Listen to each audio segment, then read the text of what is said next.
Deixa eu te fazer uma pergunta simples. E se o primeiro assassino da história da humanidade não foi apenas punido, mas foi transformado em algo que nenhum ser humano jamais tinha sido?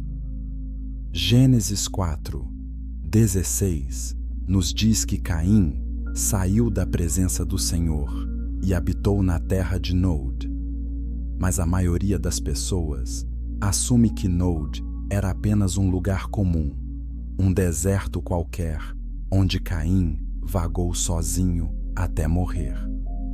A verdade, porém, é muito diferente.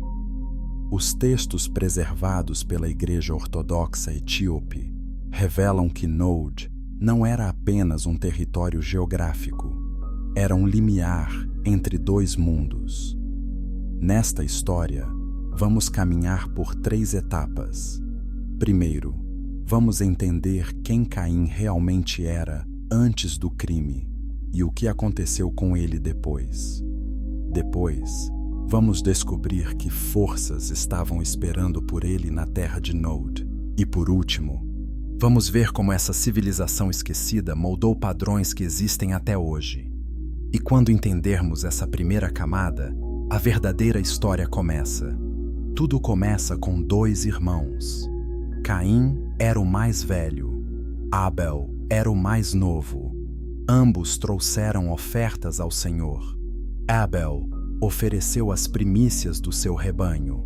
Caim trouxe frutos da terra. Gênesis 4:4-5 nos conta que Deus olhou com favor para Abel e sua oferta, mas não olhou com favor para Caim. E aqui está o primeiro detalhe que muitos pregadores ignoram. O texto não diz que a oferta de Caim era ruim. Diz que Deus não olhou para ela com favor.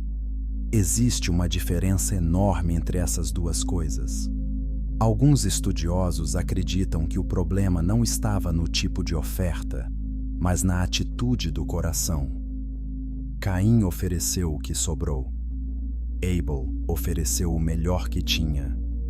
Essa diferença parece pequena, mas ela carrega um peso espiritual imenso. Deus viu a raiva crescendo dentro de Caim e fez algo surpreendente. Ele não puniu Caim imediatamente. Ele o avisou. Gênesis 4:7 registra as palavras do próprio Deus, dizendo a Caim que o pecado estava à porta, desejando dominá-lo, mas que Caim deveria dominá-lo primeiro. Pense nisso. O Criador do universo deu a Caim uma chance clara de mudar, uma escolha direta: dominar o pecado ou ser dominado por ele. Caim escolheu o segundo caminho. O assassinato de Abel não foi um acidente, não foi um momento de descontrole. Gênesis 4:8 diz que Caim falou com Abel e depois o levou ao campo. Existe uma intenção ali, um plano. Caim convidou seu irmão para um lugar isolado e tirou sua vida. O sangue de Abel clamou da terra ao Senhor. E nesse momento, algo mudou para sempre na história humana. O primeiro homicídio foi cometido, e não foi entre estranhos. Foi entre irmãos, filhos dos mesmos pais, criados sob o mesmo Deus. A resposta de Deus foi direta. Ele amaldiçoou Caim da terra que abriu a boca para receber o sangue de Abel. A terra não daria mais sua força para Caim. Ele seria um errante, um vagabundo sobre a face do planeta. Mas Caim disse algo que revela a profundidade do seu medo. Gênesis 4:13-14 registra Caim dizendo que seu castigo era grande demais para suportar e que qualquer um que o encontrasse o mataria. Aqui está uma questão que gera debates há séculos. De quem Caim tinha medo? Se Adão e Eva eram os únicos pais, quem mais existia para ameaçá-lo? Os textos etíopes oferecem respostas que o cânone ocidental nunca explorou completamente. Se você está acompanhando essa história e sente que há camadas mais profundas, você está certo. Inscreva-se no canal para não perder nenhuma revelação bíblica como esta. E deixe seu like se essa perspectiva já abriu seus olhos para algo novo. Deus, então, fez algo inesperado. Ele colocou um sinal em Caim. Gênesis 4:15 diz que o Senhor pôs um sinal em Caim para que ninguém que o encontrasse o matasse. A maioria dos estudiosos ocidentais interpreta esse sinal como uma marca física, uma cicatriz, uma mudança na pele, algo visível. Mas os textos preservados na tradição etíope sugerem algo muito mais profundo. Segundo essas fontes, o sinal de Caim não era apenas uma marca externa, era uma transformação espiritual, uma abertura na percepção de Caim que lhe permitia ver realidades ocultas, realidades que olhos humanos normais não conseguiam acessar. Isso muda tudo. Se o sinal de Caim era uma alteração na sua capacidade de perceber o mundo espiritual, então ele não saiu apenas como um homem amaldiçoado. Ele saiu como um homem modificado, diferente de qualquer ser humano que existia na Terra naquele momento.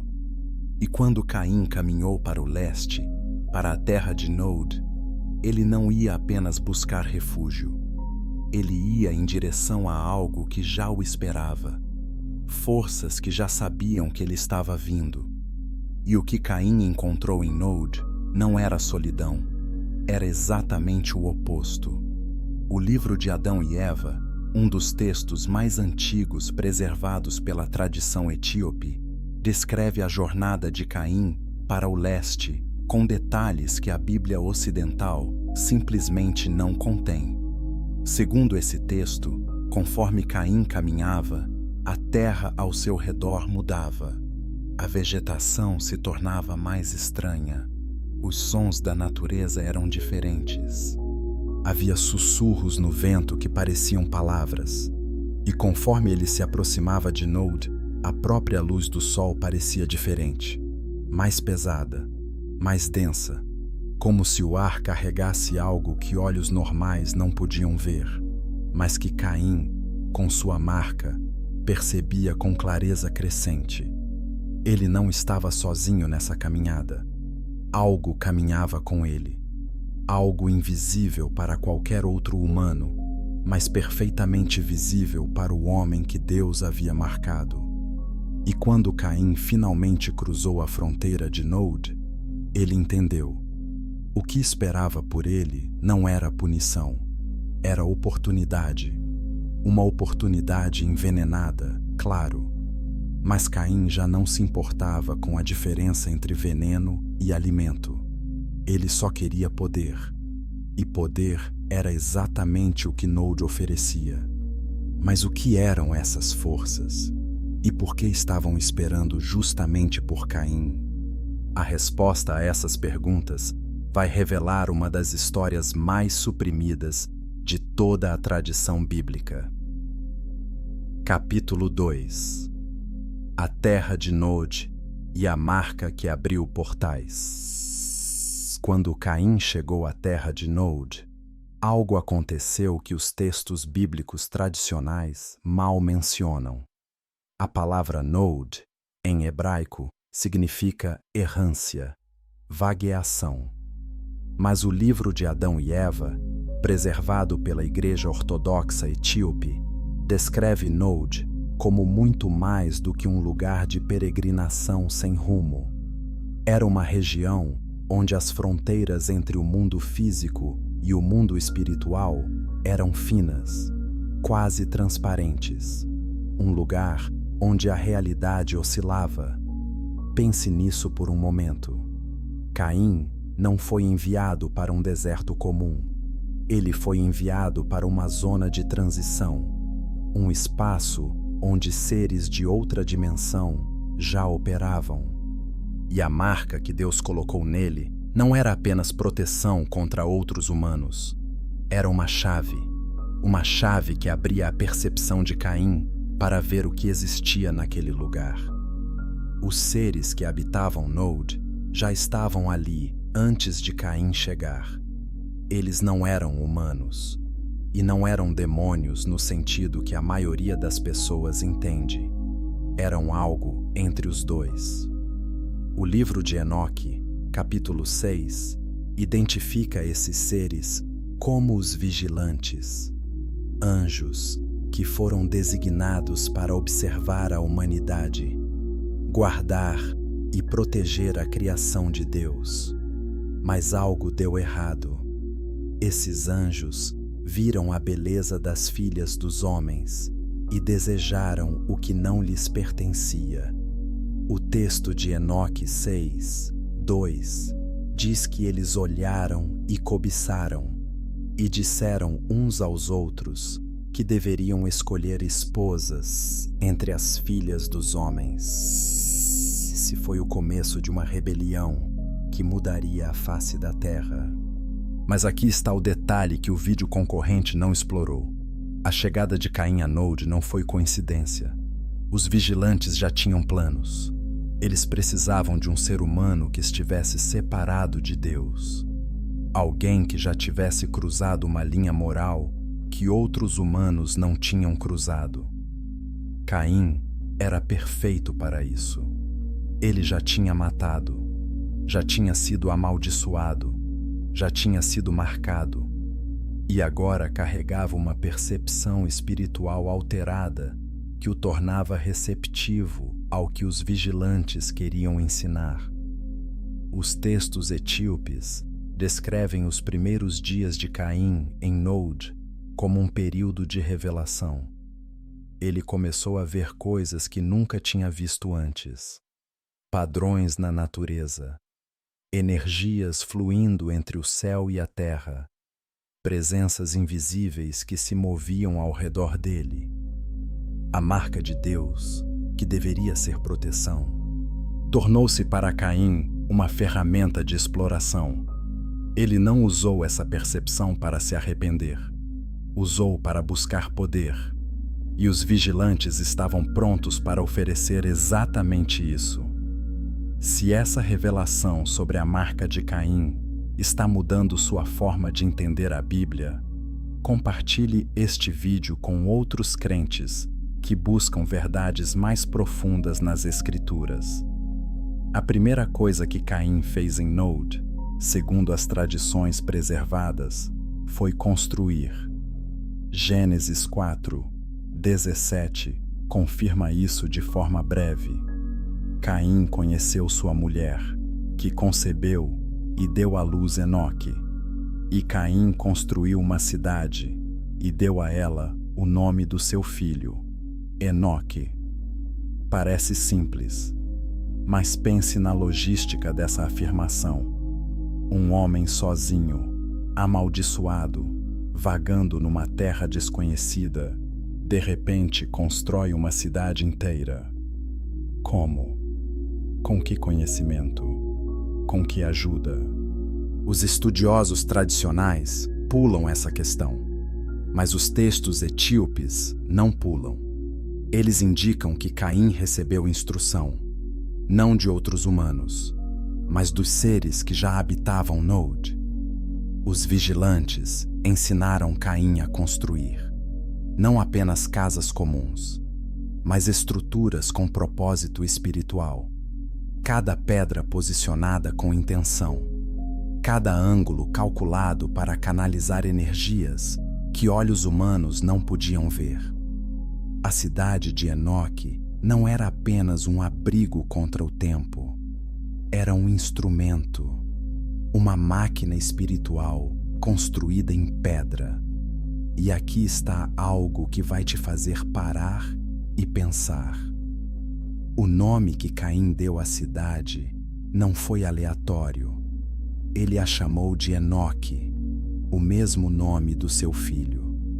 Em hebraico, Enoque significa dedicado ou iniciado. Caim não estava apenas nomeando uma cidade, estava declarando seu propósito. Aquele lugar era dedicado a algo, iniciado em algo. E o que era esse algo? Era o conhecimento que os vigilantes trouxeram do céu, conhecimento que não foi dado à humanidade por Deus, conhecimento que foi roubado, contrabandeado, oferecido como presente, mas com um preço que ninguém conseguia ver. A cidade de Enoque cresceu rapidamente, não como uma vila que se expande ao longo de gerações, mas como uma metrópole que surge quase da noite para o dia. E os descendentes de Caim, que nasceram naquele lugar, não eram como outros seres humanos. Eles carregavam algo diferente, uma mistura de sangue humano com influência espiritual que os tornava mais capazes, mais inteligentes, mais criativos, mas também mais distantes de Deus. Cada geração se afastava mais, cada inovação os levava mais fundo na direção que os vigilantes queriam. E os vigilantes queriam algo muito específico, algo que vai chocar você quando entender completamente. Porque o plano deles não era apenas ensinar os humanos, era criar algo novo, algo que nunca tinha existido antes na criação. E para isso, eles precisavam de muito mais do que uma cidade. Capítulo 3. Os vigilantes descem e o plano oculto. O livro de Enoque nos dá os nomes deles. Semjaza era o líder. Azazel era o professor. Havia 200 ao todo. Enoque 6, 7 a 8, lista seus nomes como se fossem generais de um exército. E de certa forma, eram exatamente isso. Um exército que desceu do céu não para proteger a humanidade, mas para transformá-la. A descida dos vigilantes não foi um evento caótico, foi organizado, planejado. Enoque 6, 3 relata que Semjaza disse aos outros que temia ser o único a pagar pelo pecado que estavam prestes a cometer. Então fizeram um juramento coletivo. Todos se comprometeram, todos desceram juntos. Escolheram o Monte Hermon como ponto de chegada, e o nome Hermon vem da palavra hebraica para juramento. O próprio monte carrega no nome a marca da rebelião que ali começou. Isso não foi uma queda acidental, foi uma operação militar espiritual. 200 seres celestiais abandonaram suas posições no céu e desceram à terra com um objetivo claro. Judas 1, 6 confirma isso quando fala dos anjos que não guardaram seu principado, mas deixaram sua própria habitação. Eles saíram do lugar onde deveriam estar.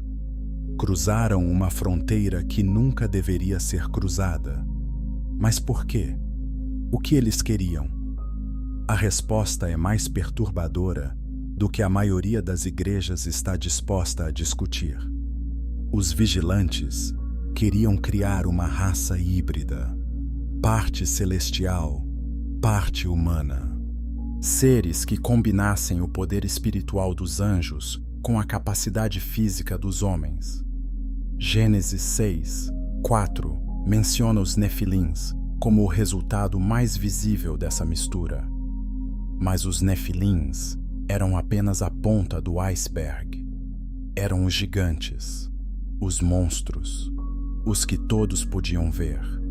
Porém, havia uma corrupção mais sutil acontecendo nas linhagens de Caim. Uma mistura que não produzia gigantes, mas produzia humanos com capacidades que nenhum ser humano deveria ter naquela época. Os vigilantes distribuíram tarefas entre si. Enoque 8, 1 a 3 detalha o currículo de destruição. Azazel ensinou os homens a fazer espadas, facas, escudos e armaduras. Ensinou a trabalhar metais e fazer joias. Ensinou as mulheres a usar pintura nos olhos e pedras preciosas para adornar seus corpos. Semjasa ensinou encantamentos e o corte de raízes. Outros ensinaram astrologia, leitura dos sinais das estrelas, leitura das nuvens e a observação dos sinais da Terra. Comente aqui embaixo qual desses ensinamentos dos vigilantes mais te surpreende. A comunidade precisa desse debate. Cada vigilante trouxe uma especialidade, e cada especialidade era uma peça de um quebra-cabeça maior.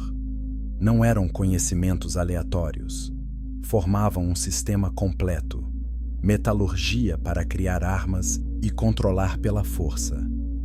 Cosméticos e adornos para manipular o desejo e a atração. Encantamentos para acessar o mundo espiritual sem a permissão de Deus. Astrologia para prever e tentar controlar o futuro. Juntos, esses ensinamentos davam aos humanos algo que Deus não tinha planejado para aquele momento da história. Poder sem maturidade. Conhecimento sem sabedoria. Capacidade sem responsabilidade. E aqui está o ponto que a maioria dos vídeos sobre esse tema perde completamente. O objetivo dos vigilantes não era apenas dar poder aos humanos, era corromper a criação de Deus de forma tão profunda que o plano divino de redenção se tornasse impossível. Se toda a humanidade fosse geneticamente contaminada, se todo o DNA humano carregasse a marca da mistura com seres celestiais rebeldes, então o Messias prometido em Gênesis 3:15 não poderia nascer de uma linhagem pura. A semente da mulher que esmagaria a cabeça da serpente estaria comprometida. Esse era o plano real. Não era sobre dar espadas aos homens. Não era sobre ensinar maquiagem às mulheres. Era sobre destruir a linhagem que produziria o Salvador. Era uma guerra genética contra o futuro. Uma tentativa de matar o Messias antes mesmo dele nascer. Séculos antes de Belém. Milênios antes da cruz. Os vigilantes sabiam o que estava em jogo. Eles conheciam a promessa de Gênesis 3:15 melhor do que qualquer humano. Eles estavam presentes quando Deus pronunciou a sentença sobre a serpente. Ouviram cada palavra e decidiram agir contra essa promessa usando a própria humanidade como arma. Casaram-se com mulheres humanas, geraram filhos híbridos, espalharam conhecimento proibido.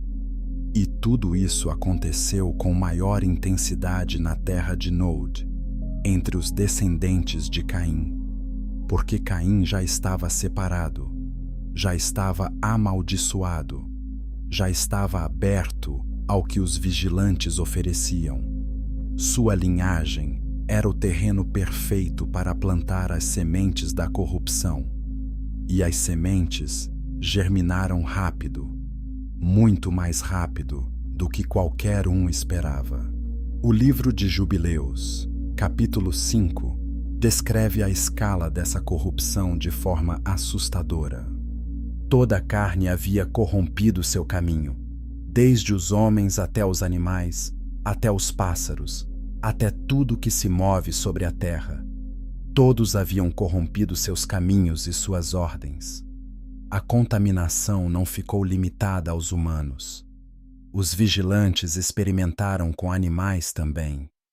Cruzaram espécies que nunca deveriam ser cruzadas. Misturaram formas de vida que Deus havia separado na criação. O resultado foi um mundo onde as fronteiras naturais estavam sendo apagadas em todos os níveis: genético, espiritual, moral. E ninguém percebeu que tudo isso tinha um objetivo final. Cada casamento misto, cada experimento genético, cada ritual secreto em Node era um passo em direção à mesma meta: impedir o nascimento do Messias, destruir a linhagem pura antes que ela produzisse o Salvador prometido. A guerra era invisível, mas as consequências eram absolutamente reais. Mas havia outra linhagem que resistia, uma família que se mantinha fiel. E a batalha entre essas duas linhagens é onde a história realmente pega fogo. Capítulo 4. Os descendentes de Caim e o conhecimento proibido. Gênesis 4, 20. A 22 menciona 3 descendentes de Caim que mudaram o mundo. Jabal foi o pai dos que habitam em tendas e criam gado. Jubal foi o pai de todos os que tocam harpa e órgão.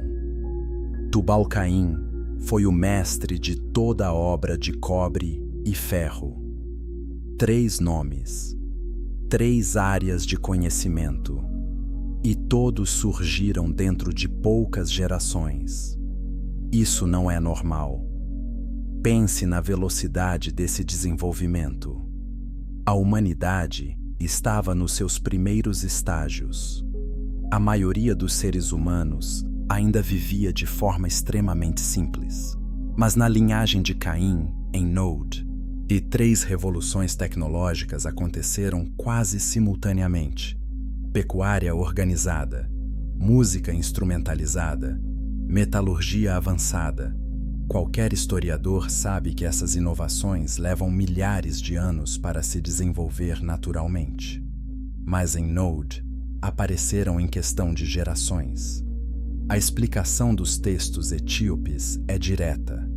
Esses conhecimentos não foram descobertos, foram ensinados. Os vigilantes trouxeram do céu o que a humanidade não deveria aprender por conta própria naquele momento. Jabal não inventou a pecuária. Ele recebeu instrução sobre como domesticar animais, como organizar rebanhos, como controlar a reprodução do gado para maximizar resultados. Esse conhecimento permitiu que a civilização de Caim acumulasse riqueza de forma rápida. Comida em abundância, recursos de sobra. E com a riqueza veio o poder. Jubal não descobriu a música por acaso. Ele foi ensinado sobre as frequências que afetam a mente humana. Os textos etíopes sugerem que a música em Node não era apenas entretenimento. Era uma ferramenta de manipulação da consciência. Certas melodias abriam a mente para influências espirituais. Certos ritmos alteravam o estado emocional das pessoas, tornando-as mais receptivas às mensagens dos vigilantes. A música era uma porta, e Jubal recebeu a chave. Tubal-Caim não aprendeu metalurgia por tentativa e erro. Azazel, especificamente, é identificado em Enoque 8, como aquele que ensinou a trabalhar metais. Espadas, facas, escudos, armaduras. Antes de Tubal-Caim, não existia guerra organizada entre humanos. Não existiam armas fabricadas com propósito de matar. A violência existia, claro. Caim matou Abel com as próprias mãos. Mas armas desenhadas para maximizar a destruição? Isso foi um presente dos vigilantes. E não um presente inocente. Se você está percebendo padrões aqui que se conectam com o mundo moderno, você não está imaginando coisas. Curta este vídeo e continue assistindo, porque essas conexões vão ficar muito mais claras. Mas havia conhecimentos ainda mais perigosos sendo transmitidos. O que os textos etíopes chamam de Escola dos Filhos do Crepúsculo era um sistema organizado de ensino onde Caim e os vigilantes transmitiam conhecimentos proibidos a humanos selecionados. Não era para todos, era para os escolhidos, os que demonstravam ambição, os que queriam mais do que a vida humana normal oferecia. Nessa escola, os ensinamentos iam muito além de metalurgia e música. Incluíam magia de sangue, rituais envolvendo a manipulação de forças vitais, práticas sexuais projetadas para abrir portais de percepção espiritual. E o ensinamento mais perigoso de todos era uma ideia simples, porém devastadora. Os vigilantes ensinavam que o ser humano era inacabado, que havia um nível superior de existência que podia ser alcançado, que os humanos podiam se tornar como deuses. Essa promessa soa familiar? Deveria. É a mesma promessa que a serpente fez a Eva no Jardim do Éden. Gênesis 3, 5 registra a serpente dizendo que, no dia em que comessem do fruto, seus olhos se abririam e seriam como Deus. A mesma mentira, repetida com roupas diferentes. Agora não era uma fruta, era conhecimento, ritual, tecnologia, mas a promessa era idêntica. Vocês podem ser mais do que são. Vocês podem transcender os limites que Deus colocou. Vocês podem se tornar divinos. E muitos acreditaram. Gerações inteiras dentro da linhagem de Caim dedicaram suas vidas a esse projeto, a busca pela transcendência humana através de conhecimento proibido. E a cada geração, a distância entre esses humanos e o Deus que os criou aumentava. Cada nova técnica aprendida era um passo para longe da presença divina. Cada ritual praticado era uma porta fechada entre eles e o Criador. O livro de Jubileus, outro texto preservado pela tradição etíope, confirma que a corrupção não era apenas moral, era genética. A mistura entre os descendentes de Caim e os vigilantes estava alterando o próprio DNA humano.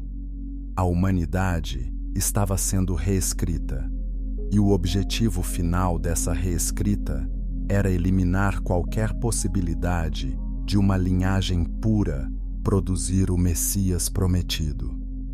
Mas havia algo mais acontecendo em Node, algo que poucos pesquisadores discutem.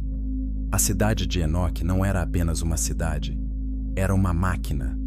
E o próximo capítulo vai revelar como a própria arquitetura de Node foi projetada para servir propósitos que desafiam tudo o que sabemos sobre o mundo antigo. Capítulo 5. A arquitetura de Node e a cidade que falava com o céu. A cidade de Enoque não foi construída como outras cidades antigas. Não seguia a lógica simples de proteção e abrigo. Cada estrutura tinha um propósito duplo. O primeiro era físico: moradia, comércio, armazenamento. Mas o segundo propósito era invisível, espiritual. As tradições preservadas pela Igreja Ortodoxa Etíope descrevem Enoque como uma mandala viva, um padrão geométrico gigante desenhado no chão da terra com pedra, madeira e metal. Uma mandala, em termos simples, é uma forma geométrica que atrai e canaliza energias. Os vigilantes conheciam as leis da geometria sagrada. Sabiam que certas proporções, certos ângulos, certas relações matemáticas entre as estruturas podiam criar campos de influência espiritual. A cidade inteira era um circuito, um sistema projetado para conectar o plano físico ao plano espiritual, para facilitar a comunicação entre humanos e seres celestiais rebeldes. Os textos descrevem ruas que se irradiavam do centro como raios de uma roda, No centro ficava o templo principal. Não um templo dedicado a Deus, um templo dedicado ao conhecimento, um lugar onde os rituais mais secretos eram praticados, onde o sangue era derramado não como sacrifício ao Criador, mas como oferenda aos vigilantes, onde a barreira entre os mundos era mais fina do que em qualquer outro lugar da Terra. As paredes do templo central eram cobertas com símbolos que os vigilantes trouxeram do céu, padrões geométricos que representavam leis cósmicas que os humanos não deveriam conhecer naquele estágio da história. Cada símbolo carregava uma frequência. Cada padrão emitia uma vibração que afetava a mente de quem o contemplava por tempo suficiente. Os iniciados meditavam diante dessas paredes durante horas, e quando se levantavam, relatavam visões de outros mundos, de seres de luz que lhes ofereciam mais conhecimento, de reinos além da Terra que podiam ser acessados se a mente humana fosse treinada corretamente.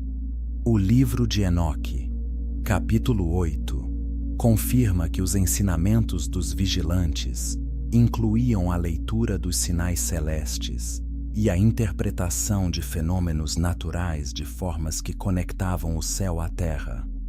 A cidade era o instrumento físico dessa conexão. Cada praça, cada corredor, cada câmara era uma nota numa sinfonia de pedra que tocava continuamente, dia e noite, chamando algo do alto para baixo. A orientação da cidade seguia padrões astronômicos precisos. Os vigilantes tinham ensinado aos descendentes de Caim como ler as estrelas, não apenas para a navegação, mas para sincronizar eventos terrestres com movimentos celestiais.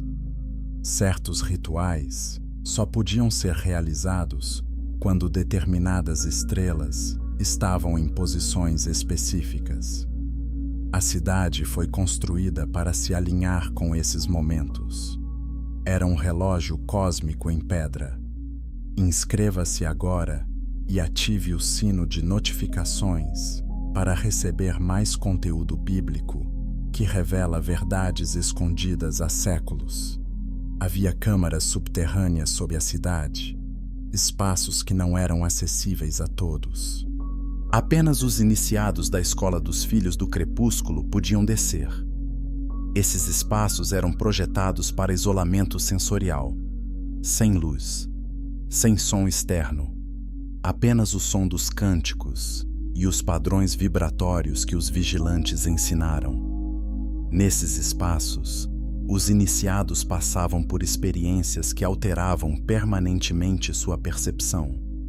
Eles entravam como humanos comuns e saíam diferentes, mais conectados ao mundo espiritual, menos conectados à humanidade ao seu redor.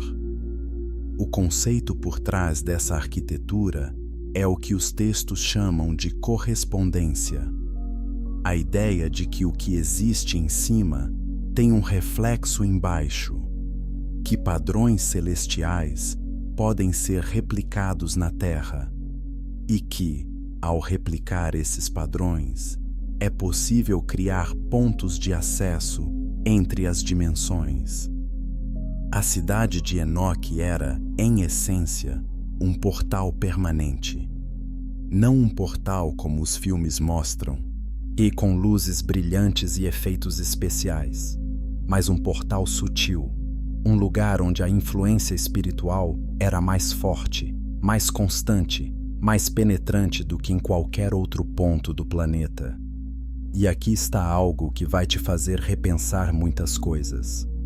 Esse princípio de correspondência arquitetônica não morreu com a cidade de Enoque. Ele sobreviveu. Foi transmitido através de milênios. Aparece nas pirâmides do Egito, nos templos da Mesopotâmia, nas catedrais medievais da Europa, e aparece em estruturas modernas que a maioria das pessoas vê todos os dias sem perceber o que realmente são. Mas estamos nos adiantando. Antes de falar sobre o mundo moderno, precisamos entender o que aconteceu com a outra linhagem, porque enquanto os descendentes de Caim construíam sua civilização híbrida em Nod, havia uma família vivendo de forma completamente diferente, no topo de uma montanha, longe do vale, longe dos vigilantes, longe do conhecimento proibido. Essa família era a linhagem de Sete, e a batalha entre essas duas linhagens é o coração de toda a história bíblica. Uma batalha que muitos nunca ouviram ser contada dessa forma. Capítulo 6. As duas linhagens e a guerra silenciosa. Quando Adão e Eva perderam Abel e viram Caim partir para o exílio, algo se quebrou dentro deles que nunca cicatrizou completamente. Mas Deus não os deixou sem esperança. Gênesis 4, 25 nos conta que Eva deu à luz outro filho e o chamou de Sete, dizendo que Deus lhe havia concedido outra semente no lugar de Abel, que Caim matou. O nome Sete, em hebraico, carrega a ideia de substituição, de fundamento. Ele era o novo começo. A linhagem pela qual a promessa de Gênesis 3, 15 seria cumprida. Os textos etíopes, especialmente o livro de Adão e Eva, descrevem uma separação física deliberada entre as duas linhagens. Os descendentes de Sete viviam no topo de uma montanha sagrada, perto do local onde a tradição dizia que o corpo de Adão seria enterrado. Ficavam acima do vale, acima da terra de Nod, acima da influência dos vigilantes. Essa separação não era apenas geográfica, era espiritual. Era uma barreira intencional entre a linhagem pura e a linhagem corrompida. Adão, antes de morrer, deixou instruções claras para seus descendentes através de Sete. Não desçam ao vale, não se misturem com os filhos de Caim, não busquem o conhecimento que eles oferecem. Fiquem na montanha, fiquem perto de Deus. Essas instruções foram passadas de geração em geração, e por um tempo, elas foram obedecidas. A vida no topo da montanha era simples, sem as inovações tecnológicas de Nod, sem instrumentos musicais sofisticados, sem metais trabalhados em armas, sem os prazeres e maravilhas que os vigilantes ofereciam. Mas havia algo na montanha que não existia no vale.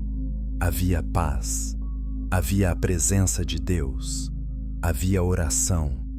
Os descendentes de Sete eram chamados de filhos de Deus nos textos antigos, não porque fossem divinos, mas porque mantinham uma relação viva com o Criador. Gênesis 4, 26 registra um detalhe fundamental. Quando Enos, filho de Sete, nasceu, os homens começaram a invocar o nome do Senhor. Essa é uma das frases mais importantes da Bíblia, e a maioria das pessoas passa por ela sem parar. Invocar o nome do Senhor significa adoração organizada, busca coletiva de Deus. A linhagem de Sete estabeleceu uma tradição de fé que sobreviveria por gerações. Enquanto os filhos de Caim buscavam poder através do conhecimento proibido, os filhos de Sete buscavam poder através da oração. Essa é a guerra silenciosa que a maioria das pregações ignora. Não era uma guerra de espadas, era uma guerra de escolhas. Cada geração dos filhos de Sete enfrentava a mesma decisão: ficar na montanha ou descer ao vale, permanecer na simplicidade da fé ou buscar as maravilhas da civilização de Nod. E por muitas gerações, eles escolheram ficar. Mas a tentação era real e era constante. Os sons da música de Nod subiam pelo vale. Os filhos de Sete podiam ouvir as melodias de Jubal ecoando nas noites. O brilho dos metais trabalhados por Tubal-Caim podia ser visto refletindo a luz do sol. E as mulheres da linhagem de Caim eram descritas como extraordinariamente belas. Não por acaso. Os vigilantes tinham ensinado técnicas de embelezamento que tornavam as descendentes de Caim irresistíveis. Era parte do plano. Atrair, seduzir, misturar. Se esta história está te revelando verdades que você nunca ouviu em nenhuma igreja, compartilhe agora com alguém que precisa ouvir isso. A verdade bíblica merece ser espalhada. Gênesis 6, 2 descreve o momento em que a barreira se rompeu. Os filhos de Deus viram que as filhas dos homens eram formosas e tomaram para si mulheres de todas as que escolheram. Os estudiosos debatem quem são esses filhos de Deus. Alguns dizem que são os vigilantes descendo do céu. Outros dizem que são os descendentes de Sete descendo da montanha. A tradição etíope sugere que foram ambos. Os vigilantes desceram primeiro, e depois, atraídos pelo que viam no vale, os filhos de Sete desceram também. O livro de Jubileus descreve como isso aconteceu gradualmente. Primeiro, alguns jovens da linhagem de Sete desceram por curiosidade, apenas para ver, apenas para ouvir a música, apenas para conhecer as maravilhas do vale, mas não voltaram os mesmos. A influência de Nod era poderosa, o conhecimento era sedutor e as mulheres eram lindas. Aos poucos, mais e mais descendentes de Sete abandonaram a montanha. Os anciãos avisaram, os patriarcas imploraram. Enoque, o sétimo desde Adão, profetizou o julgamento que viria. Judas 1, 14 a 15, cita a profecia de Enoque, dizendo que o Senhor veio com dezenas de milhares dos seus santos para executar julgamento sobre todos. Mas as novas gerações não ouviram. Estavam encantadas demais, hipnotizadas pela promessa de que podiam ter tudo: a paz da montanha e o poder do vale, a bênção de Deus e o conhecimento dos vigilantes. Eles queriam os dois mundos ao mesmo tempo. E é aqui que a tragédia se completa. Porque quando as duas linhagens se misturaram, a separação que Deus havia estabelecido foi destruída. O DNA puro, que deveria produzir o Messias, foi contaminado, quase completamente. Os Néfilins nasceram dessa mistura. Gênesis 6, 4 diz que havia gigantes na terra naqueles dias, e também depois, quando os filhos de Deus se uniram às filhas dos homens e tiveram filhos.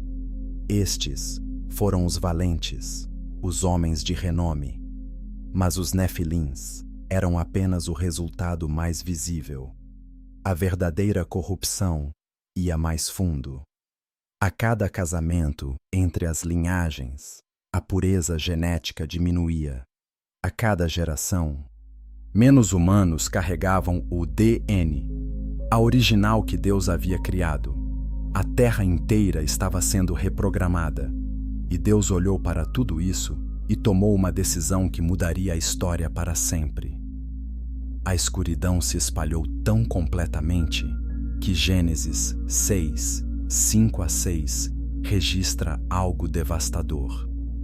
O Senhor viu que a maldade do homem era grande na terra e que toda imaginação dos pensamentos do seu coração era continuamente má. E arrependeu-se o Senhor de ter feito o homem na terra, e isso lhe pesou no coração. O Deus que criou o universo com uma palavra sentiu pesar, dor. O peso da criação corrompida caiu sobre seu coração. E então veio a sentença. Capítulo 7. A grande corrupção e as águas do julgamento. Deus decidiu limpar a terra, não por raiva cega, não por capricho, mas por necessidade. A corrupção tinha se espalhado tão profundamente que a própria existência da humanidade como Deus a criou estava em risco. Gênesis 6, 7 registra as palavras do Senhor, dizendo que destruiria da face da terra o homem que havia criado, desde o homem até o animal, até os répteis e as aves dos céus, porque se arrependia de os ter feito. Mas havia uma exceção, uma única família que não tinha sido completamente contaminada. Gênesis 6, 8 a 9 diz que Noé encontrou graça aos olhos do Senhor. Noé era homem justo e íntegro nas suas gerações. Noé andava com Deus. A expressão íntegro nas suas gerações carrega um peso imenso. Em hebraico, a palavra é tamim, que significa completo, sem defeito, perfeito. Alguns estudiosos acreditam que isso não se refere apenas à moralidade de Noé. Refere-se à sua genética. Noé era geneticamente completo. Seu DNA não tinha sido contaminado pela mistura com os vigilantes ou com a linhagem corrompida de Caim. Se essa interpretação está correta, o dilúvio não foi apenas um julgamento moral. Foi uma operação de resgate genético. Deus preservou a única família cujo DNA ainda era puramente humano, a linhagem que poderia, eventualmente, produzir o Messias. Cada gota de água que caiu do céu durante 40 dias e 40 noites tinha um propósito duplo: destruir o que estava corrompido, preservar o que estava intacto. Curta este vídeo se essa perspectiva sobre o dilúvio está abrindo seus olhos para verdades que você nunca considerou antes. O livro de Enoque adiciona detalhes sobre o que aconteceu com os vigilantes antes do dilúvio. Enoque 10, 4 a 6 descreve como o arcanjo Rafael recebeu a ordem de prender Azazel, amarrá-lo de mãos e pés e lançá-lo nas trevas, abrir o deserto que há em Dudael e jogá-lo ali, colocar sobre ele pedras ásperas e pontiagudas e cobri-lo de escuridão para que ali permaneça para sempre, e no dia do grande julgamento será lançado no fogo. Semjasa e os outros líderes receberam punições semelhantes. Foram aprisionados sob a terra em cadeias de escuridão, aguardando o julgamento final. Segunda Pedro 2, 4 confirma isso no Novo Testamento, quando diz que Deus não poupou os anjos que pecaram, mas, precipitando-os no inferno, os entregou às cadeias da escuridão, ficando reservados para o juízo. As escrituras canônicas e os textos etíopes concordam neste ponto. Os vigilantes foram julgados e aprisionados, mas seus ensinamentos não foram aprisionados com eles. E aqui está o detalhe que muita gente não percebe. Os vigilantes foram presos, mas o conhecimento que transmitiram permaneceu na memória humana. As técnicas de metalurgia sobreviveram. Os princípios da geometria sagrada sobreviveram. Os rituais sobreviveram. A ideia de que o ser humano pode se tornar como Deus sobreviveu.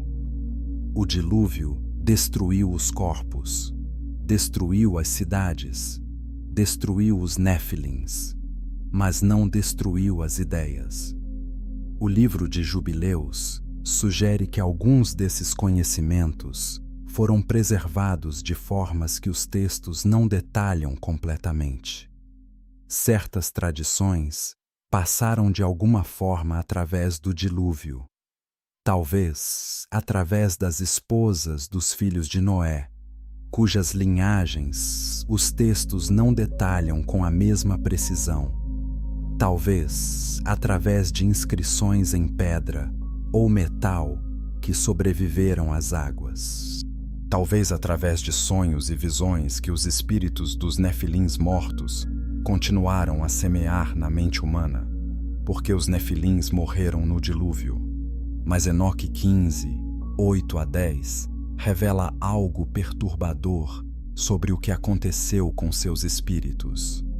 Os espíritos dos gigantes que nasceram da união entre carne e espírito são chamados de espíritos malignos na terra. Eles saíram da carne e habitam na terra. São chamados espíritos malignos. Os espíritos dos Nefilins não morreram com seus corpos. Tornaram-se entidades espirituais sem corpo físico, o que muitas tradições cristãs chamam de demônios. Essa é uma informação que muda completamente a forma como entendemos a guerra espiritual. Os demônios, segundo o livro de Enoque, não são anjos caídos. Os anjos caídos são os vigilantes que estão presos. Os demônios são os espíritos dos Nefilins, os híbridos que morreram no dilúvio, mas cujos espíritos continuam vagando pela terra, buscando corpos, buscando influência, buscando continuar o trabalho que começou em Nod. Quando as águas do dilúvio baixaram, Noé e sua família saíram da arca para um mundo limpo, mas não para um mundo seguro. Os espíritos dos Nefilins ainda estavam ali. O conhecimento proibido ainda ecoava na memória coletiva da humanidade. E logo, muito logo, os mesmos padrões começariam a se repetir. Babel seria construída. Os mistérios antigos seriam reorganizados.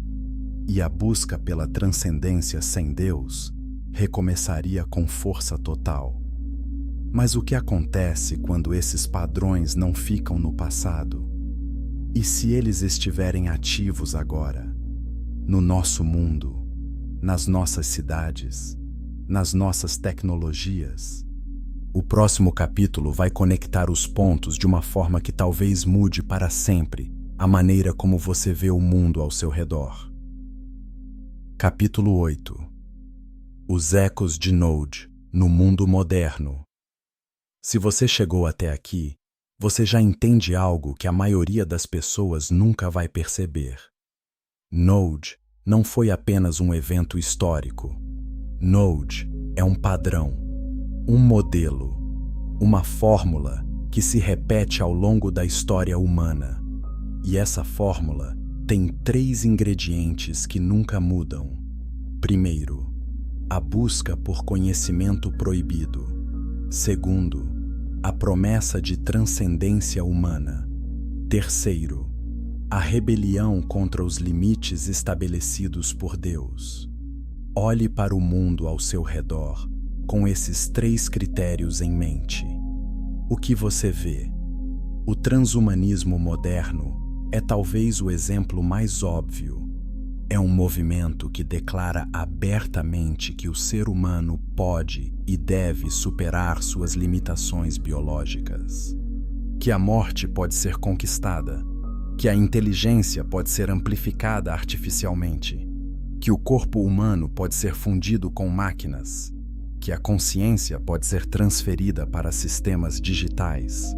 Os nomes mudaram, as roupas mudaram, a tecnologia mudou, mas a promessa é exatamente a mesma que os vigilantes fizeram em Node. Vocês podem ser mais do que são. Vocês podem transcender os limites que Deus colocou. Empresas bilionárias investem recursos enormes em inteligência artificial, edição genética, interfaces cérebro-computador e extensão radical da vida humana. Cada uma dessas áreas, por si só, pode ter aplicações legítimas e benéficas. Mas quando olhamos para o padrão geral, quando vemos a direção para onde tudo aponta, a semelhança com Node é impossível de ignorar. É a mesma ambição, a mesma sede de poder, a mesma recusa em aceitar os limites da condição humana. Comente abaixo o que você pensa sobre essas conexões entre o antigo e o moderno. Sua perspectiva pode iluminar algo que outros ainda não viram. E não é apenas a tecnologia. A arquitetura moderna, em muitos casos, segue princípios que ecoam a geometria sagrada da cidade de Enoque. Proporções áureas em edifícios corporativos, obeliscos em praças públicas, padrões geométricos em pisos de centros financeiros. A maioria das pessoas caminha sobre esses padrões todos os dias, sem saber que eles existem, sem saber que certas tradições ensinam que essas formas têm poder, que elas criam campos de influência, que elas conectam espaços físicos a realidades espirituais. As sociedades secretas que surgiram ao longo da história carregam ecos diretos de Node. A maçonaria, por exemplo, organiza seu sistema de conhecimento em graus de iniciação, assim como a escola dos filhos do crepúsculo em Node. Há um conhecimento básico que todos recebem, e há camadas mais profundas reservadas para os que provam seu comprometimento. Os Rosacruzes, os Templários, diversas ordens ao longo dos séculos operaram com a mesma estrutura. Conhecimento secreto transmitido em graus, promessas de iluminação para os que avançam, rituais que envolvem geometria, simbolismo e compromissos de silêncio. Isso não significa que toda pessoa envolvida nessas organizações entende ou aceita a origem espiritual desses padrões. Muitos participam de boa fé, buscando fraternidade ou crescimento pessoal. Mas o padrão estrutural é o mesmo. E padrões não surgem do nada. Eles têm origens. E essas origens podem ser rastreadas muito mais longe do que a maioria imagina. A inteligência artificial levanta questões que vão direto ao coração da história de Node. O que acontece quando criamos algo que pensa, mas não é humano? O que acontece quando construímos consciências artificiais que não têm alma? Os vigilantes tentaram criar seres híbridos combinando o celestial com o humano.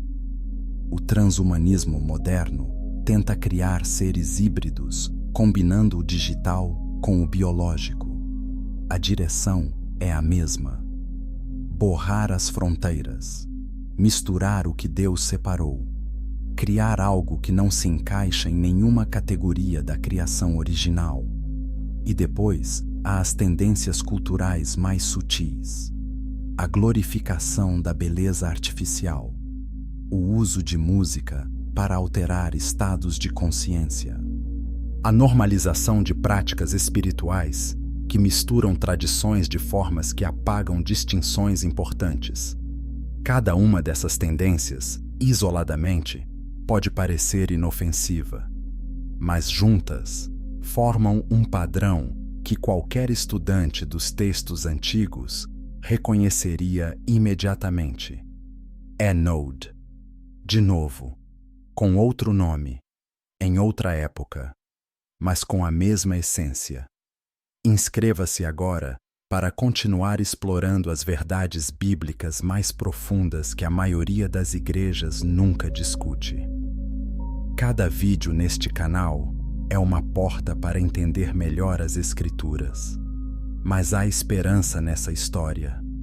E a esperança é a mesma que existia nos dias de Noé. Sempre houve uma linhagem que resistiu.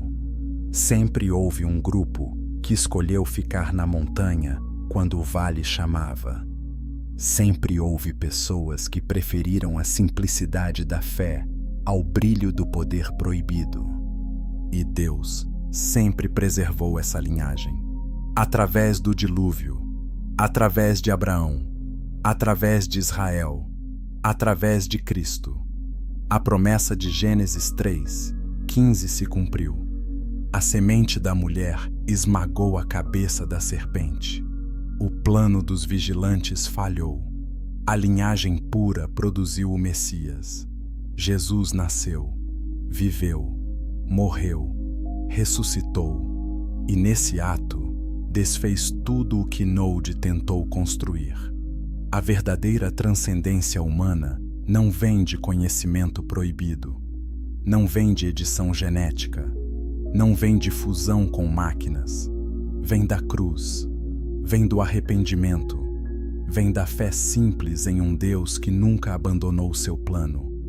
Os ecos de Node continuam soando, mas a resposta a esses ecos é a mesma de sempre. Permaneça na montanha, fique perto de Deus. Não desça ao vale por curiosidade. Não troque a paz da presença divina pelo brilho do conhecimento proibido. A história de Caim e dos vigilantes, de Node, do dilúvio, não é apenas uma história antiga. É um aviso vivo, um mapa que mostra os caminhos que levam à destruição e os caminhos que levam à vida. 2 Coríntios 11:14 nos avisa que o próprio Satanás se disfarça de anjo de luz. Os vigilantes vieram com presentes, com conhecimento, com promessas de grandeza, mas por trás de cada presente havia uma armadilha. Por trás de cada promessa havia um preço. E o preço era sempre o mesmo: a separação de Deus, a perda da identidade humana original, a destruição daquilo que o Criador fez com suas próprias mãos.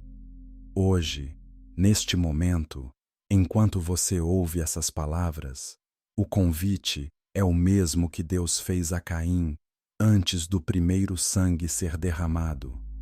O pecado está à porta. Ele deseja te dominar, mas você pode dominá-lo. A escolha é sua. Sempre foi. Desde o começo. Desde o jardim. Desde a montanha. Desde hoje. A escolha entre Node e o lugar alto. Entre o vale do poder proibido e a montanha da presença de Deus. Que você faça a escolha certa. E se essa história tocou seu coração, se essas verdades abriram seus olhos para algo que você nunca tinha visto antes, inscreva-se neste canal. Compartilhe este vídeo. Deixe seu comentário. E, acima de tudo, volte às Escrituras. Leia o livro de Enoque. Leia o livro de Jubileus. Leia o livro de Adão e Eva. Deus preservou esses textos por uma razão, e essa razão é você, neste momento, ouvindo isso, buscando a verdade.